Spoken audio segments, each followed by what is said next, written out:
Hello, आज हम पढ़ेंगे द हर्शीज चेज एक्सपेरिमेंट जो 1952 में हुआ था। बेसिकली ये एक्सपेरिमेंट सबसे पहले इसलिए हुआ था क्योंकि हमें समझना था कि दोनों प्रोटीन और डीएनए इन्वॉल्व है क्या वायरस के इन्फेक्शन में। यहाँ पर वायरस कंसिडर किया था बैक्टीरियोफेज, जो बैक्टीरिया को इन्फेक्ट करता है।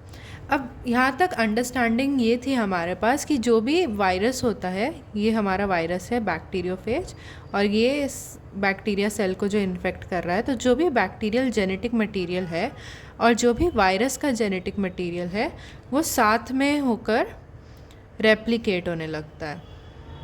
पर हमें ये अंडरस्टैंडिंग नहीं थी कि इसमें प्रोटीन इन्वॉल्व है या डीएनए।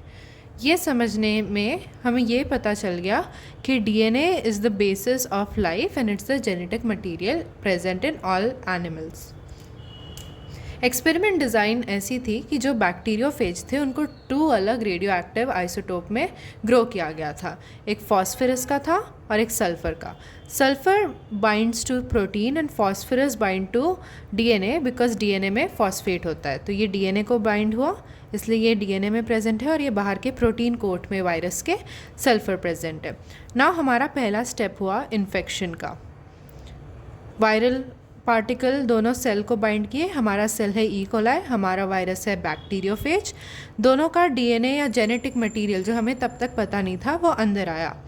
अब क्या हुआ कि जो सेल को हमने 32P मतलब रेडियो एक्टिव फॉस्फोरस के साथ इन्फेक्ट किया था, उनके पास जेनेटिक मटेरियल हो गया रेडियो एक्टिव। ये रेडियो एक्टिव इमिशन सिग्नल्स देगा जो साइंटिस्ट डिटेक्ट कर सकते हैं। अब यहाँ पर non radio active genetic material हो गया क्योंकि प्रोटीन कोड तो बाहर हो गया। अब सराउंडिंग मीडियम और सेल को सेपरेट करने के लिए उन्हें एजिटेट किया गया, ब्लेंडर में डाला गया। ये हमारी सेकेंड स्टेप हो गई। पहला था हमारा इन्फेक्शन। इनको ब्लेंडर में डाला गया तो क्या हुआ, जो बाहर के बैक्टीरियोफेज थे वो सेल से सेपरेट हो गए, तो वो अलग हो गए, तो हमारा सेल में सिर्फ जेनेटिक मटेरियल हो गया और ये सेल से सेपरेट हो गए। इनके अंदर कोई जेनेटिक मटेरियल नहीं है। फिर सेंट्रीफ्यूज किया गया। सेंट्रीफ्यूज किस बेसिस पे होता है कि उनकी जो भी डेंसिटी है उस बेसिस पर चीज़ें सेपरेट हो जाती है।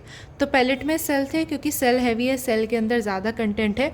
अब हमारे सेल के अंदर था हमारे पास रेडियो एक्टिव डीएनए। तो जब हमने रेडियो एक्टिव डीएनए वाले इन्फेक्टेड सेल को सेंट्रीफ्यूज किया गया, उनके पैलेट में आया रेडियो एक्टिव डीएनए भी।